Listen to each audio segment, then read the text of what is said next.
সবাইকে স্বাগত জানাচ্ছি। আমি ফিরোজ তোহা। শুরুতেই সংবাদ শিরোনাম জানিয়ে দেব এই মুহূর্তে হাতে পাওয়া সর্বশেষ গুরুত্বপূর্ণ আপডেট বাংলার সংবাদ। শুরুতেই থাকছে বাংলাদেশ নিয়ে ভারতের প্রতিরক্ষা মন্ত্রী রাজনাথ সিং এর বক্তব্য ইঙ্গিতপূর্ণ এবং উস্কানিমূলক বলে মন্তব্য করেছেন বিএনপির সিনিয়র যুগ্ম মহাসচিব অ্যাডভোকেট রুহুল কবির রিজভী। শুক্রবার বিকেলে রাজধানীর রামপুরায় আমরা বিএনপি পরিবার আয়োজিত এক ফ্যাসিবাদী বিরোধী গণঅভ্যুত্থানে নিহত রিকশাচালক সাগরের পরিবারকে আর্থিক অনুদান দিয়ে সাংবাদিকদের সঙ্গে আলাপকালে এসব কথা বলেন তিনি। এবারে জানাবো জাতিসংঘ অধিবেশনে ডক্টর ইউনূসের সঙ্গে সাথ শেখ হাসিনা নিয়ে যেতেন 150 থেকে 200। জাতিসংঘ সাধারণ পরিষদের ৭৯তম অধিবেশনে অংশ নিতে নিউ ইয়র্কে যাচ্ছেন অন্তর্বর্তী সরকারের প্রধান উপদেষ্টা ডক্টর মোহাম্মদ ইউনূস। আগামী ২২শে সেপ্টেম্বর থেকে ২৭শে সেপ্টেম্বর পর্যন্ত এ সফর করবেন তিনি। তবে এ সফরে প্রধান উপদেষ্টার সঙ্গী হচ্ছেন মাত্র ৭ জন। দায়িত্ব নেবার পর এটি তার প্রথম বিদেশ সফর। জানা যায় ২০১৫ সালে শেখ হাসিনা ২২৭ জনের একটি দল নিয়ে নিউ ইয়র্কে গেছেন ৭০তম সাধারণ অধিবেশনে। তার আগে ২০১৪ সালের ৬৯তম অধিবেশনে তার সঙ্গী ছিল ১৭৮। ২০১৩ সালে এ সংখ্যা ছিল ১৩৪। এভাবে বিপুল মানুষের বহর নিয়ে তিনি এসব অনুষ্ঠানে যোগদান করে দেশের বিপুল পরিমাণ অর্থের অপচয় করেছেন। জানাবো জনগণের মনোজগতের পরিবর্তনকে ধারণ করে চলতে হবে। নতুন বাংলাদেশ জনগণের মনোজগতের যে পরিবর্তন এসেছে তা ধারণ করে চলবার আহ্বান জানিয়েছেন আমির খসরু মাহমুদ চৌধুরী। তিনি বলেন, তরুণদের স্বপ্ন ও আকাঙ্ক্ষা পূরণে জনগণের কাছে যেতে হবে। এদিকে রাতে যেসব অঞ্চলে ঝড়সহ বজ্রবৃষ্টির আশঙ্কা, চট্টগ্রাম, কক্সবাজার, কুমিল্লা, নোয়াখালী, ময়মনসিংহ এবং সিলেট অঞ্চলের উপর দিয়ে সর্বোচ্চ ৬০ কিলোমিটার বেগে ঝড়সহ বজ্রবৃষ্টি হতে পারে বলে আশঙ্কা করেছে আবহাওয়া অফিস। শুক্রবার রাত ১টা পর্যন্ত দেশের অভ্যন্তরীণ নদীবন্দরগুলোর জন্য দেওয়া এক সতর্ক বার্তায় একথা জানানো হয়েছে। জানিয়ে দেব কলমাকান্দায় চাঁদাবাজির অভিযোগে বিএনপি নেতাকে বহিষ্কার। নেত্রকোনার কলমাকান্দায় চাঁদাবাজি এবং দলীয় শৃঙ্খলা বিরোধী কর্মকাণ্ডের অভিযোগে বিএনপির এক নেতাকে বহিষ্কার করা হয়েছে। আজ শুক্রবার বিকেলে উপজেলা বিএনপির আহ্বায়ক এম এ খায়রে স্বাক্ষর করা এক সংবাদ বিজ্ঞপ্তিতে এ তথ্য জানানো হয়। এবং সর্বশেষ জানাবো আন্তর্জাতিক সংবাদ।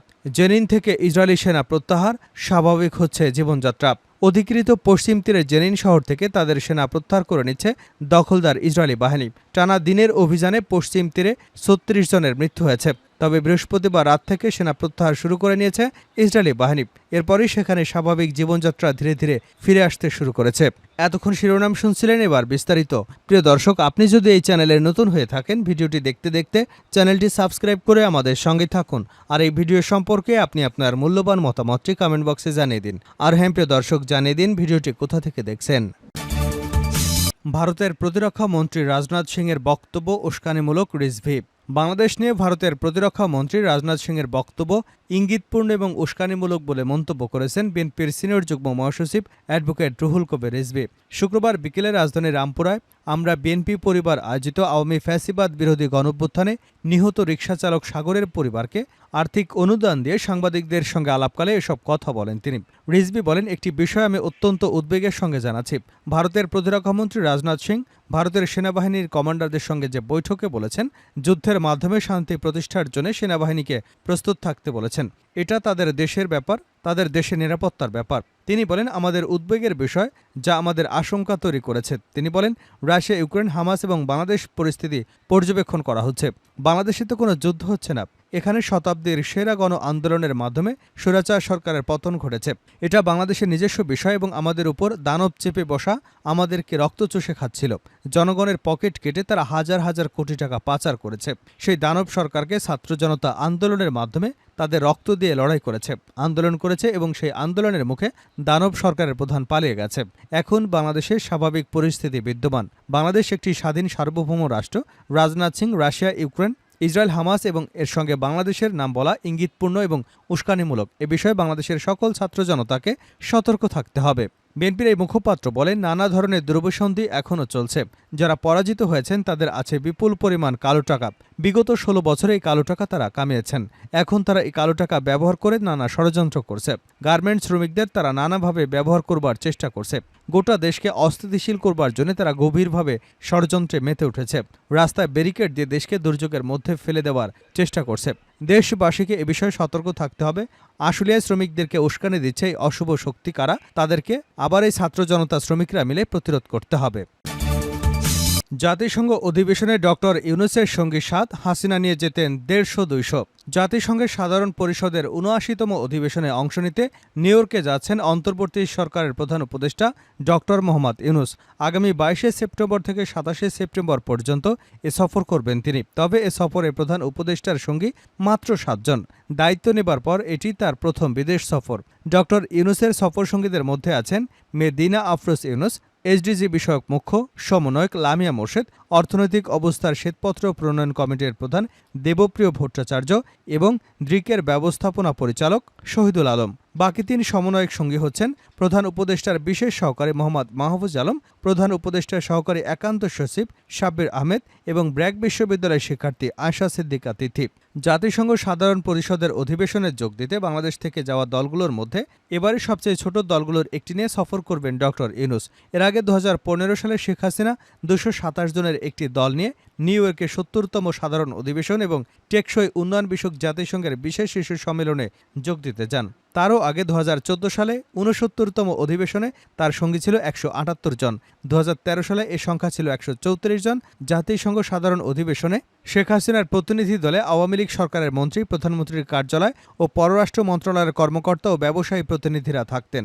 তবে ৭৯তম অধিবেশনে যোগ দেওয়ার জন্য প্রধান উপদেষ্টা ডক্টর ইউনূস এবং ৭ সদস্যের প্রতিনিধি দলে অন্তর্বর্তী সরকারের কোনো উপদেষ্টাকে রাখা হয়নি।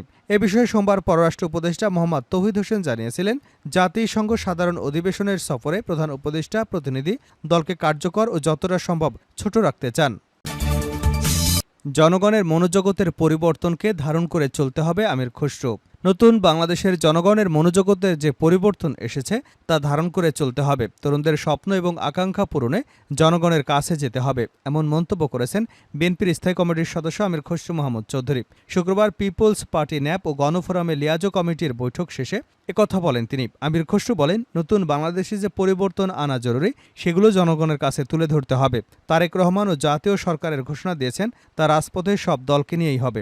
এরপর ৩১ দফার ভিত্তিতে রাষ্ট্র সংস্কার করা হবে, প্রয়োজনে আরও কিছু যুক্ত হবে বলেও জানিয়েছেন তিনি আরও বলেন, একটি মহল বিভিন্ন কারখানা এবং ঔষধ শিল্প প্রতিষ্ঠানে অস্থিতিশীলতা তৈরি করতে চাচ্ছে। তাদের বিষয়ে সজাগ থাকতে হবে। আমরা দেশকে স্থিতিশীল রাখতে চাই।